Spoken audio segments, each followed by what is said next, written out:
Hello student, good morning. कैसे हो आप सभी लोग? उम्मीद करता हूँ आप सभी अच्छे और स्वस्थ होंगे। मैं Aryan Chaturvedi, assistant professor of chemistry. तो आज जो हमारी यूनिट चल रही है सेकंड, उसका मैं कौन सा लेक्चर लेकर आया हूँ? 8वां नंबर के लेक्चर। आपको पता है छठे और 7वें नंबर के लेक्चर में मैं सीएफटी थ्योरी के पॉइंटों को लिखवा चुका हूँ। ठीक है, छठे नंबर के लेक्चर में मैं सीएफटी थ्योरी को एक्सप्लेन कर चुका हूँ और 7वें नंबर के लेक्चर में सीएफटी थ्योरी के जो भी उसके 5 पॉइंट थे उनको मैं एक्सप्लेन कर चुका हूँ।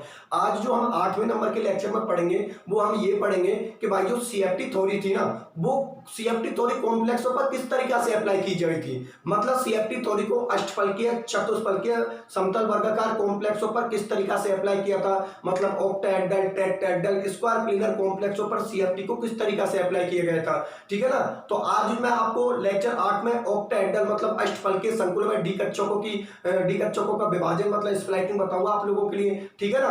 तो आज का लेक्चर बहुत इंपॉर्टेंट है क्योंकि हम आज अष्टफलकीय संकुल में डी कक्षकों का विभाजन पढ़ेंगे कि भाई अष्टफलकीय संकुल हम डी कक्षकों को विभाजन किस तरीके से करते हैं। ठीक है ना। पूरी तरीका से पूरा ही टॉपिक आपको बता, पूरा टॉपिक जो मैं एक्सप्लेन करूंगा पूरी तरीका से समझने लायक है। देखो रेक्टिफिकेशन की तो मैंने आपसे पहले ही मैंने कर रखी है कि रेक्टिफिकेशन का यहाँ पर कोई भी काम नहीं है। यहाँ पर हम कोई भी चीज यहाँ पर बोलेंगे तो कॉमन सी बात है, उसका बिल्कुल रीजन के साथ एक्सप्लेन करूंगा कि भाई अगर मैं ऐसा कर रहा हूं तो मैं उस काम को क्यों कर रहा हूं, अगर मैं इसको नहीं कर रहा हूं तो मैं इसको क्यों नहीं कर रहा हूं। भाई अगर किसी को कर रहे हो तो ये पता होना चाहिए आप उसको क्यों कर रहे हो, और अगर इसको नहीं कर रहे हो तो आपको ये भी पता होना चाहिए कि आप उस काम को क्यों नहीं कर रहे हो। आगे नहीं मेरे बात समझ में? तो एक काम करते हैं, जो सीएफटी थ्योरी का आपको 5 पॉइंट बताए थे उनकी एक बार फिर मैं आपके लिए आउटलाइन बता देता हूं। देखो सीएफटी थ्योरी बेथे और बान मलिक ने दी थी। ठीक है ना। सीएफटी थ्योरी को किसने दिया था? बेथे और बान मलिक ने। पहले पॉइंट पर हमने बात की थी आयनिक बॉन्ड की। दूसरे पॉइंट में हमने बात की थी डी कक्षकों का विभाजन मतलब स्प्लाइटिंग और डी ऑर्बिटल। तीसरे में हमने बात की थी, तीसरे पॉइंट में सीएफएसी की। चौथे पॉइंट में हमने बात की थी रंग गुण, चुंबकीय गुण, अवशोषित स्पेक्ट्रा मतलब कलर प्रॉपर्टीज, मैग्नेटिक प्रॉपर्टीज और एब्जॉर्प्शन स्पेक्ट्रा। और 5वें लेक्चर में हमने ये बात की थी कि भाई जो T2 जो Rg का जो डिफरेंस होता है वो कितना होता है 10 dq मतलब 10 dq होता है। चलो ठीक है, ये तो हमारी सीएफटी। अब सीएफटी को हम अप्लाई करते हैं अष्टफलकीय संकुल, चतुष्फलकीय संकुल और वर्गाकार समतलीय संकुल मतलब ऑक्टाहेड्रल कॉम्प्लेक्स, टेट्राहेड्रल कॉम्प्लेक्स और स्क्वायर प्लेनर कॉम्प्लेक्स। इन पर हम अप्लाई करके देखेंगे। तो आज के लेक्चर में तो मैं आपको ऑक्टाहेड्रल मतलब अष्टफलकीय संकुलों पर इसको अप्लाई करके बताऊंगा। ठीक है ना। तो आपका ये होगा हेडिंग आपकी अष्टफलकीय संकुलों में,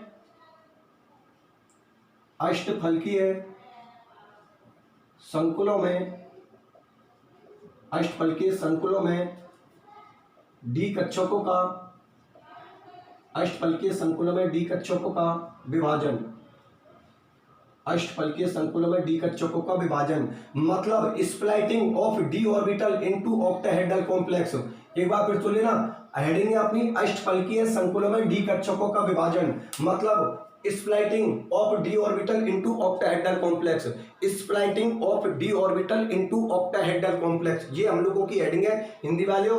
अष्टफलकीय संकुलों में डी कक्षकों का विभाजन मतलब स्प्लाइटिंग की हम बात करेंगे कि भाई जो आप स्प्लाइटिंग बोलते हो ना कि T2G नीचे की ओर चली जाती है, Eg ऊपर की ओर चली जाती है, आज उसकी पूरी केमिस्ट्री को बिल्कुल जड़ से लेकर के पूरी तरीका से खत्म कर दूंगा। ठीक है ना। एक बार फिर सुन लेना, जिन स्टूडेंट को रट्टा मारा होगा अब तक आप देख लेना कॉन्सेप्ट किसको बोलते हैं। आगे ने बात समझ में? अगर कोई स्टूडेंट मुझे पहली बार देख रहे हैं इस लेक्चर में कि इस लेक्चर को इससे पहले कभी नहीं समझा हो, पहली बार देख रहे हैं, तो ये केमिस्ट्री क्या होती है आज जैसे लेक्चर कंप्लीट होगा उसके बाद पता लगेगा इस चीज का कि हम इतने दिनों से कितने दिनों से इस चीज में रट्टा मार रहे थे और इसका मेन बेस और मेन जो केमिस्ट्री है इसकी क्या है। ठीक है ना। इसलिए बिल्कुल जड़ से लेकर इसका पूरा ही खेल खत्म कर देते हैं आज के लेक्चर में। ठीक है। आप जितना भी फोकस है मेरे ऊपर रखना जब तक कि मैं लेक्चर को खत्म नहीं कर देता। देखो ये चीज सबसे ज्यादा इंपॉर्टेंट है, आप जितना ज्यादा मेरे ऊपर फोकस करोगे ना उतना ही लेक्चर अच्छा क्लियर होगा। आगे बात सुनिए, इसलिए जितना भी फोकस है आप मेरे ऊपर कर देना। चलो ठीक है, अपने लेक्चर की शुरुआत करते हैं। तो देखो सुनो मेरी बात, समझना ध्यान से। हम ये बोलते हैं अष्टफलकीय संकुल ऑक्टाहेड्रल कॉम्प्लेक्स में आपको पता है कितने लिगेंड होते हैं? 6। अरे खूब पढ़ा है हम लोगों ने। 6 लिगेंड वाले की जो शेप होती है उसकी ऑक्टाहेड्रल ही तो होती थी, और 4 वाले की या तो टेट्राहेड्रल होती थी या समतल वर्गाकार होती थी। मतलब या तो टेट्राहेड्रल होती थी या स्क्वायर प्लेनर होती थी। हिंदी में क्या बोलते हैं? या तो चतुष्फलकीय होती थी या वर्गाकार समतली होती थी। ठीक है ना। एक बार फिर बता देता हूं, जिनका कोऑर्डिनेशन नंबर 6 होता मतलब 6 लिगेंड वाले की तो शेप क्या होती थी? अष्टफलकीय ऑक्टाहेड्रल। और जिनका कोऑर्डिनेशन नंबर 4 था, मतलब जिनके 4 लिगेंड थे उनकी शेप या तो चतुष्फल की होती थी या समतल वर्गाकार, मतलब टेट्राहेड्रल कॉम्प्लेक्स होती थी या फिर उसकी क्या होती थी, स्क्वायर प्लेनर कॉम्प्लेक्स। ठीक है, आप ध्यान से समझना। लेकिन बात हम उनकी तो कर नहीं रहे क्योंकि उनका टॉपिक है, जब उनकी बात करेंगे। इस वक्त जो मैं टॉपिक जिसकी बात कर रहा हूं वो है अष्टफल के संकुल, मतलब ऑक्टाहेड्रल कॉम्प्लेक्स में स्प्लाइटिंग देखनी है। ठीक है, तो सुनना, हम 12th क्लास में या बीएससी फर्स्ट ईयर में या सेकंड ईयर में जब हम पढ़े थे तो हम लोगों को एक चीज सिखाई जाती थी कि भाई डी की 5 ऑर्बिटल होती हैं, ठीक है ना, जिनमें 2 सेट होते हैं, एक तो होते हैं T2G और एक होते हैं EG। बहुत अच्छी बात है भाई, 5 ऑर्बिटल होती हैं, 3 तो T2G के होते हैं, 2 EG के होते हैं। फिर हमको सिखाया जाता था कि भाई T2G की ऑर्बिटल की जो एनर्जी होती है ना वो नीचे होती है, मतलब कम होती है, और EG की एनर्जी ज्यादा होती है। लेकिन ये कम क्यों होती है और वो ज्यादा क्यों होती है? अरे भाई आप किसी के सामने ऐसे बोल रहे हो कि भैया मेटल जब 5 डी ऑर्बिटलों को टक्कर मार, जब लिगेंड मेटल की 5 डी ऑर्बिटलों को टक्कर मतलब कोलिजन करता है तो ऐसे बोलते हैं कि EG की एनर्जी तो ज्यादा हो जाती है और T2G की एनर्जी कम हो जाती है। लेकिन क्यों? अरे भाई क्या बात है जी, EG की एनर्जी ज्यादा हो जाती है, T2G कम हो जाती है। अरे भाई T2G की भी तो ज्यादा हो सकती थी, EG की कम हो सकती। आप इस बात को किस बेस पर बोल रहे हो कि EG की एनर्जी तो ज्यादा हो जाती है और T2G की एनर्जी कम हो जाती है? ये तो एक तरीका से रट्टाफिकेशन हो गया कि भाई बोल दिया कि मेटल की कितनी ऑर्बिटल होती है, 5 ऑर्बिटल होती है। जैसे लिगेंड टक्कर मारता तो पांचों का क्या हो जाता, विभाजन मतलब स्प्लाइटिंग हो जाती है, जिनमें EG की एनर्जी तो ज्यादा हो जाती है और T2G की कम हो जाती है। ये बात तो बहुत अच्छी है, ये तो बुकों में भी लिखा हुआ है। लेकिन ऐसा क्यों होता है? क्वेश्चन तो ये है ना कि ठीक है अच्छी बात है, EG की एनर्जी ज्यादा हो जाती है, T2G की एनर्जी कम हो जाती है, तो बहुत अच्छी बात है। लेकिन क्यों EG की ज्यादा क्यों, T2G की कम क्यों?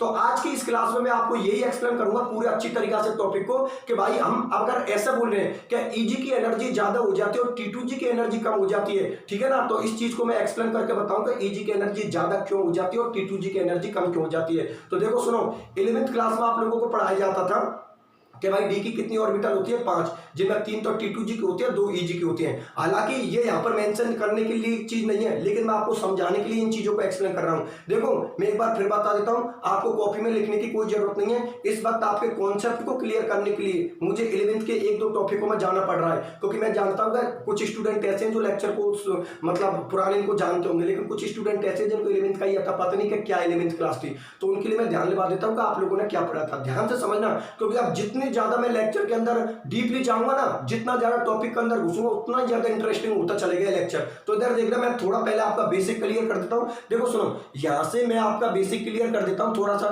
जैसे ही आपका बेसिक क्लियर हो जाएगा उसके बाद मैं मेरे टॉपिक पाऊंगा। टॉपिक पाने के बाद फिर इस टॉपिक को हम निचोड़ेंगे कि भाई इसमें क्या बात थी, ठीक है ना, क्योंकि हर चीज को हम बिल्कुल जीरो लेवल से बिल्कुल बेसिक से चलेंगे। चलो ठीक है, करते हैं शुरुआत। देखो डी की कितनी ऑर्बिटल होती है, 5। मैं 5 ऑर्बिटलों की स्ट्रक्चर बना रहा हूं। देखो आप लोगों ने खूब पढ़ा होगा, इस तरीका से खूब ऑर्बिटल बना बना के देखी होंगी आपने, 12th क्लास में भी थी, 11th क्लास में भी थी, ठीक है ना। ये डी की कितनी ऑर्बिटल लिख दी मैंने, 5 ऑर्बिटल लिख दी।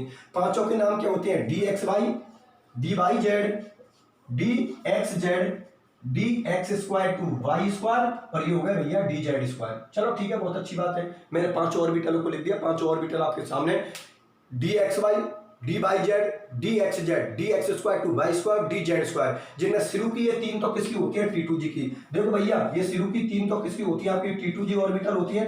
शुरू की 3 तो कौन सी होती है, T2 ऑर्बिटल, और ये 2 बाद की कौन सी होती है, EG ऑर्बिटल, मतलब EG कच्चा को ऑर्बिटल। अब देखो ध्यान से समझना, एक बार फिर देखना, ये तो किसकी होती है, DXY, DYZ, DXZ तो किसकी होती है, T2G, और DX² टू Y², DZ² ये किसकी होती है, EG की ऑर्बिटल। ये बहुत अच्छी बात है। चलो ठीक है, अब सुनो मेरी बात ध्यान से कि देखो सुनो, इसमें क्या है कि जो T2G ऑर्बिटल है ना, उनकी जो ऑर्बिटल है, T2G की जो ऑर्बिटल है वो किस पर प्रेजेंट होती है, एक्सिसों के बीच में, और जो EG की ऑर्बिटल है वो किस पर प्रेजेंट होती है, एक्सिस पर। कैसा, इधर देखो यहां पर मैं DXY की स्ट्रक्चर बना रहा हूं, तो यहां पर लिख दिया X और यहां पर लिख दिया मैंने Y, ठीक है ना। क्या लिख दिया, X और Y, और इसकी ऑर्बिटल को इस तरीका से बनाऊंगा आप लोग, ठीक है ना। मैं बात करता हूं Y और Z की, तो बस Y और Z की इस तरीका से Y और Z की बात कर लो, अर्थात DXZ की बात इस तरीका से कर लो। ये हो गई आपकी ऑर्बिटल DXZ।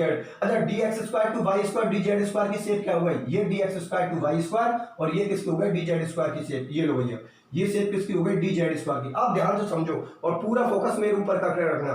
ये किसकी हो गई, Z की बात हो गई। अब सुनो मेरी बात ध्यान से, क्या ये स्ट्रक्चर किसकी हो गई, DXY की, ये किसकी हो गई डी बाई जेड की, ये किसकी हो गई डी एक्स जेड की, और ये किसकी हो गई D x square D by square, और ये किसकी हो गई डी जेड स्क्वायर की। मैंने पांचों ऑर्बिटल आप लोगों के सामने रिप्रेजेंट कर दिया, लेकिन गौर से इन पांचों ऑर्बिटल को देखो आप लोग, जिनमें T2G की 3 ऑर्बिटल तो किसके बीच में प्रेजेंट है, एक्सिसों के बीच में प्रेजेंट है, और EG की जो 2 ऑर्बिटल है वो किस पर प्रेजेंट है, एक्सिस पर प्रेजेंट है।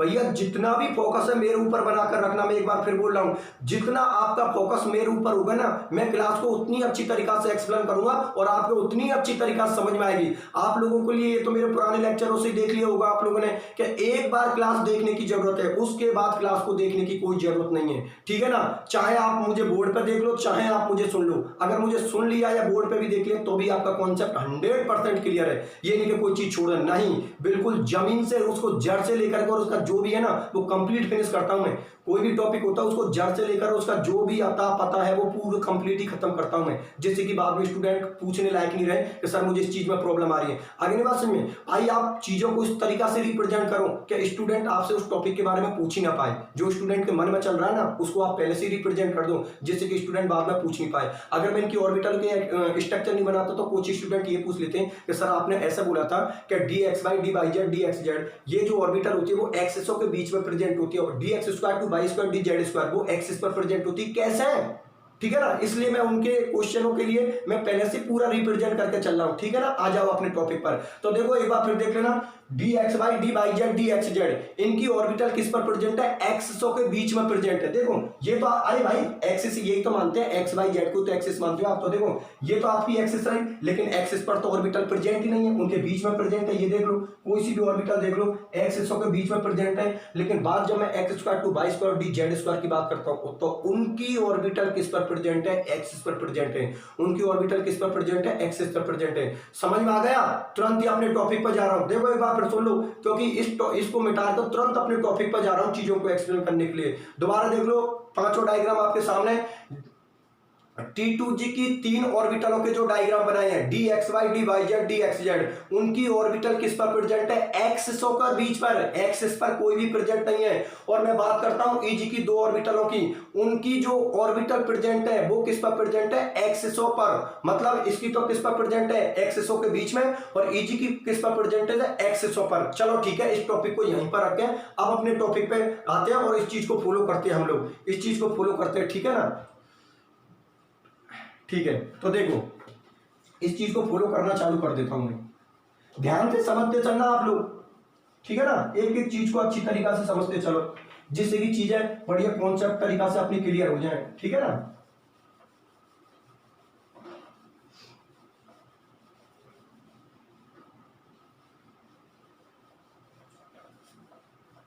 देखो सुनो मेरी बात ध्यान से, अभी मैंने क्या बोली थी, स्टेटमेंट हमारा क्या था भाई, हमें समझना क्या है, हमारा ये समझना है कि मेटल की 5 डी ऑर्बिटल होती हैं। 5 डी ऑर्बिटलों को अष्टफल के संकुल की बात कर रहा हूं, किसकी बात कर रहा हूं, ऑक्टाहेड्रल कॉम्प्लेक्स की बात करता हूं। मेटल की 5 डी ऑर्बिटलों को 6 लिगेंड टक्कर मार रहे हैं, क्योंकि अष्टफल के संकुल में कोऑर्डिनेशन नंबर कितने होते हैं, 6, मतलब कितने लिगेंड होते हैं, 6। तो जैसे मेटल की 5 डी ऑर्बिटलों को 6 लिगेंड टक्कर मारते हैं तो उनका क्या हो जाता है, विभाजन हो जाता है, मतलब उनकी क्या हो जाती है, स्प्लाइटिंग हो जाती है, और EG की एनर्जी ऊपर की ओर चली जाती है और T2G की एनर्जी नीचे की ओर चली जाती है। और अब इसका रीजन देता हूं कि EG की ज्यादा क्यों और T2G की कम क्यों।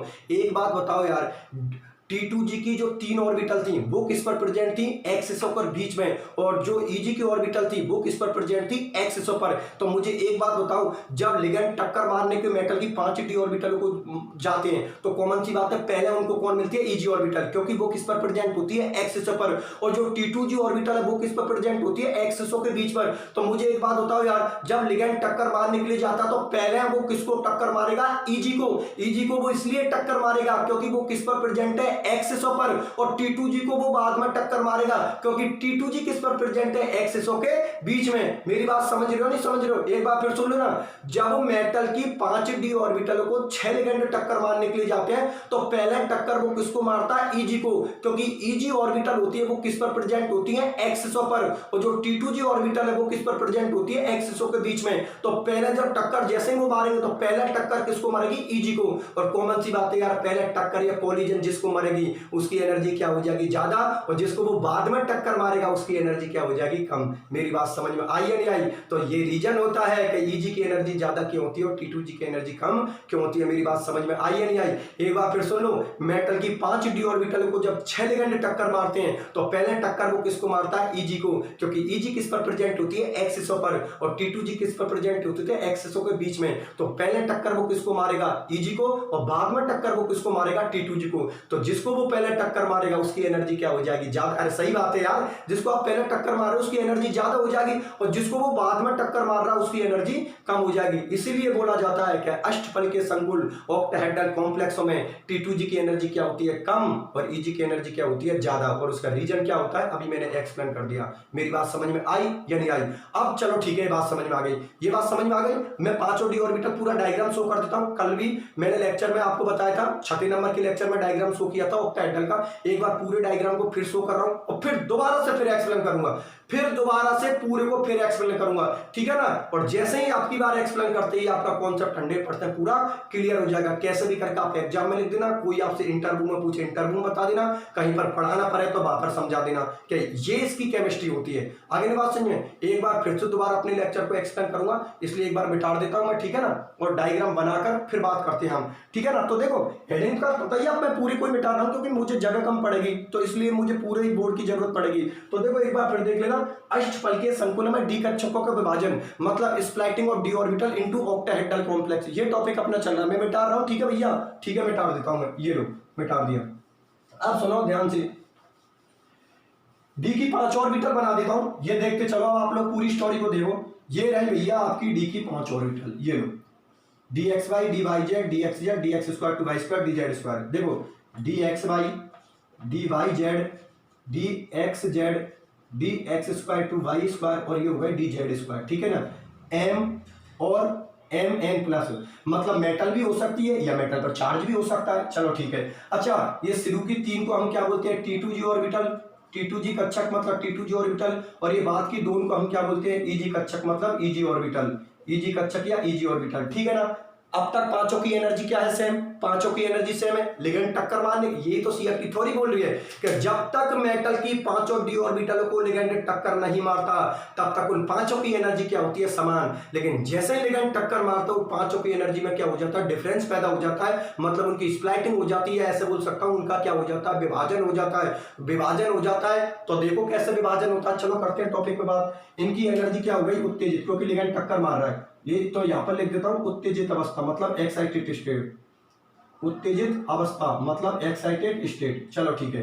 ये हो गई आपकी एवरेज एनर्जी, मतलब यहां से घटेंगे और यहां से ये बढ़ेंगे। ये लो, ये हो गई आपकी EG ऑर्बिटल, और नीचे वाली कौन हो गई? T2G orbital. ये लो भैया, ये आपकी कौन हो गई? T2G सेट, T2G सेट, और ये हो गया आपका EG सेट, ये हो गया आपका EG सेट या EG ऑर्बिटल, कुछ भी लिख दो जो तुम्हें अच्छा लगे, ठीक है ना। इसको बोलते हैं DXY, DYZ और DXZ, और इसको बोलते हैं DX square to Y square, DX square to Y square, उसको बोलते हैं DZ स्क्वायर, चलो ठीक है।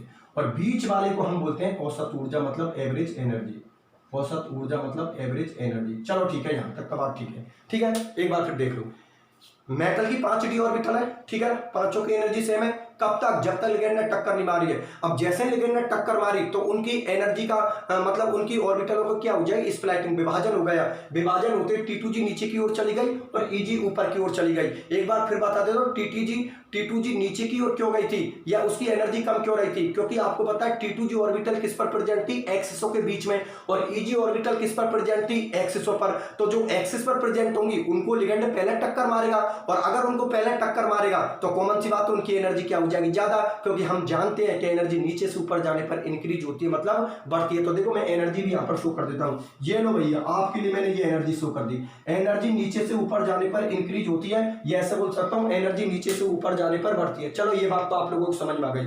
ये हो गई आपकी एवरेज एनर्जी। नीचे वाली वो कौन सी हो गई? T2G ऑर्बिटल, और ऊपर वाली कौन सी हो गई? EG orbital. अब ये बात तो हमारे समझ में आ गई कि भाई EG की ज्यादा हो गई, T2G कम हो गई, लेकिन कितनी ज्यादा हो गई? अरे भाई आप बोल रहे हो कि ज्यादा हो गई तो कितनी ज्यादा हो गई, और इसकी ऐसे बोल रहे हो कि भाई इसकी एनर्जी कम हो गई तो कितनी कम हो गई। ये बात कौन बोल रही है, सीएफटी बोल रही है कि भाई औसत ऊर्जा से, एवरेज एनर्जी से इसकी एनर्जी है ना, इसकी एनर्जी एक बार फिर सुन लेना, औसत ऊर्जा से इसकी एनर्जी कितनी बढ़ती है, इसकी बढ़ती है प्लस 0.6 डेल ओ, या क्या बोल सकते हो, उसको प्लस 6 डी क्यू, ठीक है ना। इसकी कितनी बढ़ती है, प्लस 0.6 डेल ओ या plus 6 D Q. Del O क्यों लिख रहा हूं यहां पर, क्योंकि मैं यहां पर अष्टफलकीय ऑक्टाहेड्रल कॉम्प्लेक्सों की बात कर रहा हूं। किसकी बात कर रहा हूं, अष्टफलकीय ऑक्टाहेड्रल कॉम्प्लेक्स की बात कर रहा हूं। देखो सुनो मेरी बात, यहां पर जो मैं बोल रहा हूं ना, क्या ईजी की एनर्जी वो कितनी इंक्रीज हो जाती है, प्लस 0.6 डेल ओ,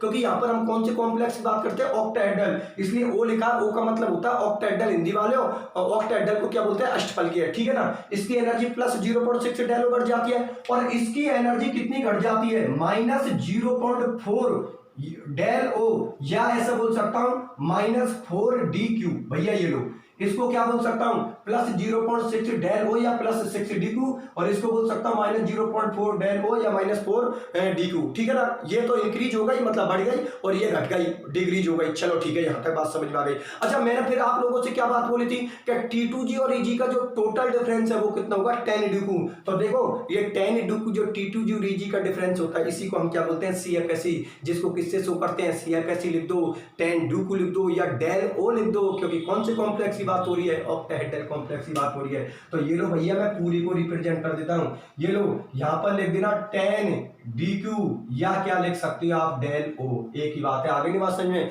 जो किसको रिप्रेजेंट कर रही है, CFSE को रिप्रेजेंट कर रही है। किसको रिप्रेजेंट कर रही है, CFSE को। पहले तो ये बात होता है, ये बात आप लोगों को समझ में आ गई, आगे नहीं आवाज समझ में, इसमें तो कोई प्रॉब्लम वाली बात नहीं है। आगे ना T2G की एनर्जी कम क्यों होती है समझा दिया, EG की एनर्जी ज्यादा क्यों होती है समझा दिया, एवरेज एनर्जी औसत ऊर्जा से इसकी ऊर्जा कितनी बढ़ती है, प्लस 0.6, इसकी कितनी घटती है, माइनस 0.4। चलो यहां तक तो हमारी बात समझ में आ गई। और T2G और EG का जो डिफरेंस है वो कितना होगा, 10 डी क्यू, ठीक है ना। 10 डी क्यू या CFSE या डेल ओ, जो भी आपको अच्छा लगे वो लिख देना। चलो ठीक है, आप सुनो मेरी बात ध्यान से, कि ये बात तो हमारे यहां तक समझ में आ गई।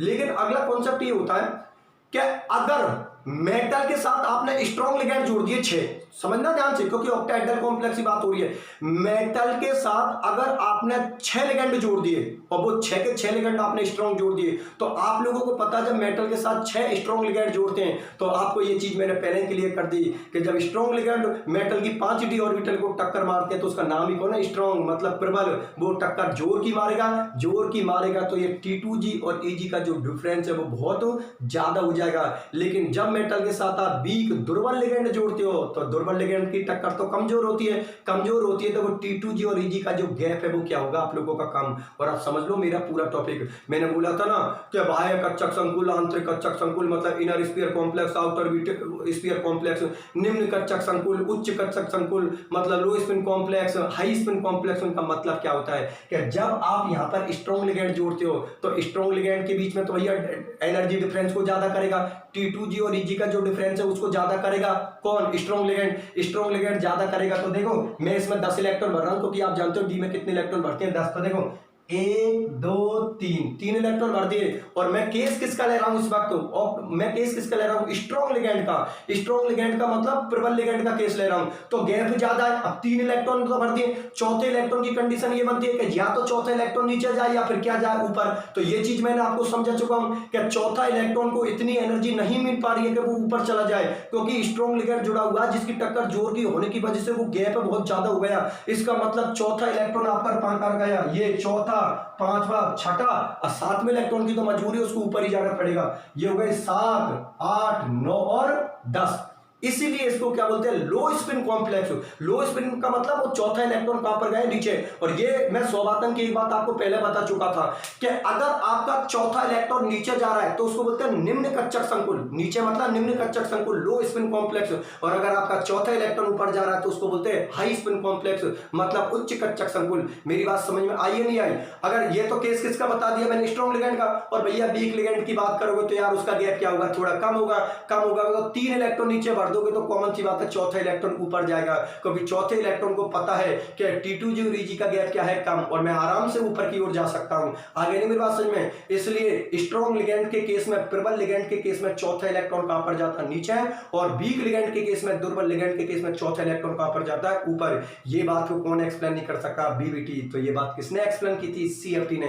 तो मुझे एक बात बता, बीबीटी ज्यादा अच्छी थ्योरी हुई सीएफटी? अरे भैया सीएफटी और आप सीएफटी की तो इतनी सारी चीजें आने वाली हैं कि आप खुद इस बात को बोल दोगे कि वास्तव में यार बीबीटी से अच्छी थ्योरी कौन है? सीएफटी। क्योंकि इस चीज को वहां पर बीबीटी एक्सप्लेन नहीं कर सका, इस चीज को तो कौन बता रहा है? सीएफटी बता रहा है। मेरी बात समझ में आई है नहीं आई? भाई आज तो गर्मी बहुत ही ज्यादा है।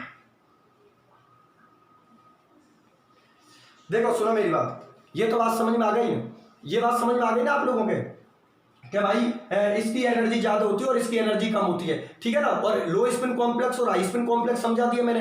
लो स्पिन कॉम्प्लेक्स चौथे इलेक्ट्रॉन नीचे जाता है, हाई स्पिन कॉम्प्लेक्स चौथे इलेक्ट्रॉन कहां पर जाता है? ऊपर, ठीक है ना। ये बात आप लोगों को अच्छी तरीके से समझ में आ गई। ये लो हो गई सीएफटी थ्योरी किस पर? ऑक्टाहेड्रल कॉम्प्लेक्स में। ये चीज लिखनी है, इसकी भी 4 आउटलाइन बन गई कि भाई अगर एग्जाम में क्वेश्चन आ जाए हम लोगों के लिए कि भाई ऑक्टाहेड्रल कॉम्प्लेक्स में आप स्प्लाइटिंग समझाओ, ठीक है ना, स्प्लाइटिंग समझाओ, तो क्या प्रॉब्लम है? क्योंकि आप एक चीज अच्छी तरीके से जानते हो कि यहाँ पर जो सबसे ज्यादा नंबर है वो किसके मिलेंगे? आप लोगों के डायग्राम के, क्योंकि सामने वाला किसको चेक करेगा? डायग्राम को, ठीक है ना। डायग्राम को देखेगा, डायग्राम सही है, उसके बाद में आपकी थ्योरी देखेगा, थ्योरी में आप लोगों ने क्या लिखा है। डायग्राम सही है तो कॉमन सी बात है, फिर थ्योरी में वही तो लिखोगे जो डायग्राम में लिखा है। यार क्या प्रॉब्लम है? ये मेटल की 5 डी ऑर्बिटल शो कर देना, शुरू की 3 कौन होती है? T2G, और उसके बाद कौन होती है? Eg।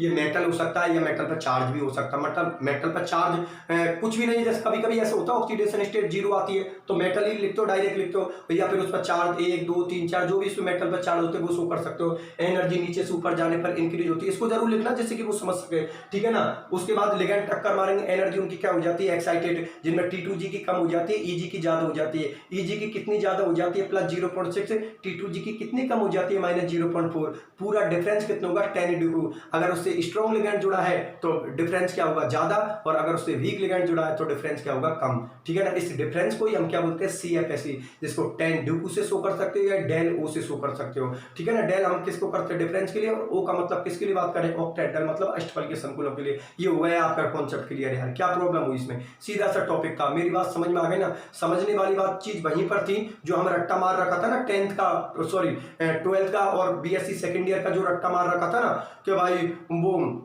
T2G की एनर्जी क्या हो जाती है? कम हो जाती है, Eg की ज्यादा हो जाती है। क्यों हो जाती है? ठीक है ना। अरे अच्छी बात है, ज्यादा हो जाती, कम हो जाती, क्यों हो जाती है? उसका रीजन मैंने आपको आज दे दिया, ठीक है ना। T2G ऑर्बिटल किस पर प्रेजेंट होती है? एक्स के बीच में, और Eg ऑर्बिटल किस पर प्रेजेंट होती है? एक्स पर। तो लिगेंड पहले टक्कर किसको मारता है? Eg को, इसलिए उसकी एनर्जी ज्यादा हो जाती है। T2G को वो बाद में टक्कर मारता है, इसलिए उसकी एनर्जी क्या हो जाती है? कम, ठीक है ना। ये आपका कंप्लीट टॉपिक होता है। अब आप बोलोगे सर इसकी आउटलाइन और बता दो, क्योंकि आउटलाइन बोलते ही वो टॉपिक की पूरी तस्वीर क्लियर हो जाती है। कैसे हो जाती है तस्वीर क्लियर? कि लेक्चर आपने देख लिया, पूरा अच्छे से समझ लिया अच्छे से, कोई दिक्कत नहीं है। अब आउटलाइन का ये मतलब कि हमें सिर्फ एक बार का पता लग जाए ना कि यार एक बार वो बोला सर, उसके बाद तो स्टोरी क्लियर हो जाती है, क्योंकि टॉपिक हमने पहले समझ रखा है। आगे नहीं बात समझे? तो ये बोलते हैं कि यार मुझे एक अक्षर ध्यान में आ जाता तो मैं पूरा ही मैटर को लिख दूं, उसको बोलते हैं आउटलाइन। मतलब उसको एक बार ध्यान में आ जाता तो वो पूरे मैटर को इसलिए लिख सकता है क्योंकि पूरा मैटर उसने पहले समझ रखा है, ठीक है ना। इसलिए इस टॉपिक की 4 आउटलाइन बनती है। पहली आउटलाइन क्या हो गई? आप लोग समझ गए होंगे कि मेटल की 5 डी ऑर्बिटल को जब लिगेंड टक्कर मारने के लिए जाता है तो वो तो किस पर प्रेजेंट होती है? एक्सिसो पर कौन प्रेजेंट होती है? Eg, और एक्सिसो के बीच में प्रेजेंट कौन होती है? T2G, ठीक है। हो गई T2G Eg, ठीक है ना। ये पहले आउटलाइन हो गई, पहला पैराग्राफ। दूसरे पैराग्राफ में क्या लिखोगे कि ये T2G और Eg का डिफरेंस है वो कितना होगा? 10 डिग्री, ठीक है। तीसरी क्या हो गई कि भाई कितनी एनर्जी इंक्रीज हुई? +0.6। कितनी घटी? -0.4। और लास्ट जो आपका पैराग्राफ बनेगा वो ये बना देना कि अगर मेटल के साथ अगर स्ट्रॉन्ग लिगेंड जुड़े हैं तो गैप T2G और Eg का ज्यादा होगा, और अगर वीक लिगेंड जुड़े हुए हैं तो T2G Eg का गैप क्या होगा? कम। बस ये चीज लिखनी है आराम से, ठीक है ना। तो आज के लेक्चर में तो मैंने अच्छे से समझा दिया, ठीक है ना।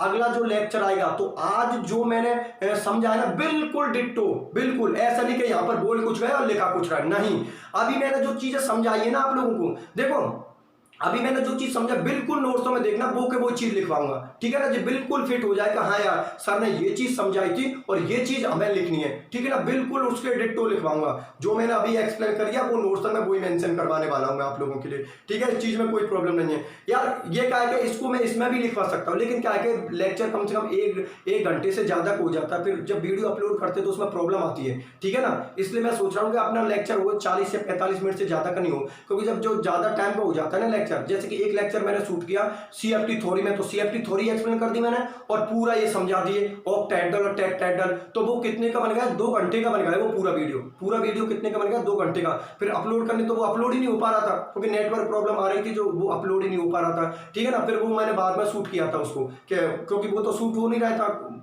अपलोड हो नहीं रहा था, तो फिर मैंने सोचा मैं कि यार इनको दोनों को काट के कर देते। काटने का मतलब ये कि सीएफटी को अलग से बता देता हूं और जो जो कॉम्प्लेक्स आएंगे उनको मैं अलग तरीका से बता दूंगा। जैसे ऑक्टेहेड्रल का अलग केस ले लिया, टेट्राहेड्रल का अलग केस ले लिया, स्क्वायर प्लेनर समतल वर्गाकार का अलग केस ले लिया, जिससे कि वो चीजें क्लियर हो जाए। क्योंकि जैसे आज मैंने ऑक्टेहेड्रल की बात की तो आपको पूरा टारगेट, आपने पूरा लेक्चर ऑक्टेहेड्रल का देखा, बिल्कुल क्लियर हो गई, ठीक है ना। ऐसे नहीं कि आया पहले दिन 5-6 टॉपिक करवा गए, कोई मतलब नहीं निकला, ऐसे नहीं, ठीक है।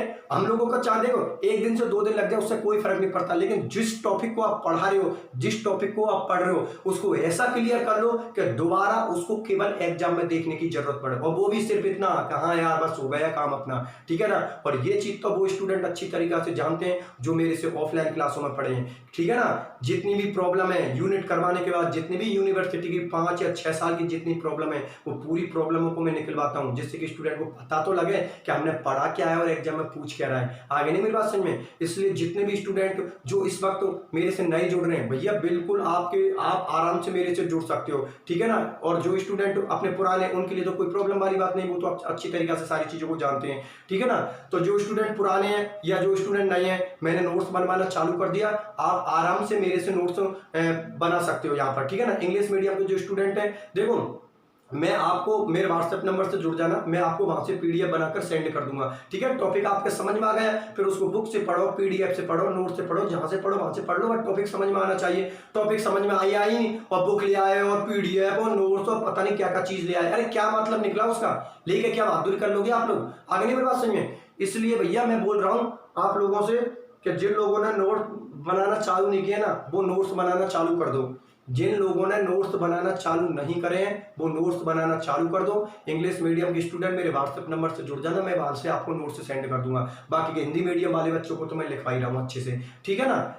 अब एक काम करते हैं, आज जो समझाया ना बढ़िया अच्छा समझ लिया ना, कल के लेक्चर में लिखवा दो इसको पूरे को, ये पूरा लिखवाने वाला हूँ, टेंशन मत लो। कल के लेक्चर में जो भी आज मैंने समझाया ना पूरा लिखवाने वाला हूँ, टेंशन की कोई बात नहीं है। बस आज के लेक्चर में तो आप ये कर लो कि ऑक्टाहेड्रल कॉम्प्लेक्स अष्टफल के संकुल में डी कक्षकों के विभाजन या डी कक्षकों की स्प्लिटिंग किस तरीका से होती है, बस ये चीज है, मेन चीज समझने लगे, ठीक है ना। बाकी की कोई प्रॉब्लम आती है तो बिल्कुल कमेंट सेक्शन में आप लिख दो, मैं आराम से उनको देख लूंगा, फिर बाद में अगले लेक्चर में उस चीज का डिस्कशन कर लेंगे हम लोग, ठीक है ना।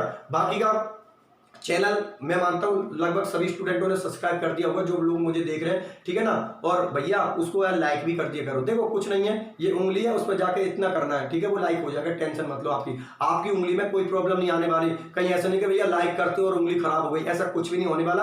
आप लाइक करोगे आपकी उंगली वैसे की वैसी रहेगी, ठीक है ना, तो उसको लाइक भी कर दिया करो, ठीक है ना। बाकी का मिलते हैं अगले वीडियो में, ठीक है, अपना ख्याल रखना।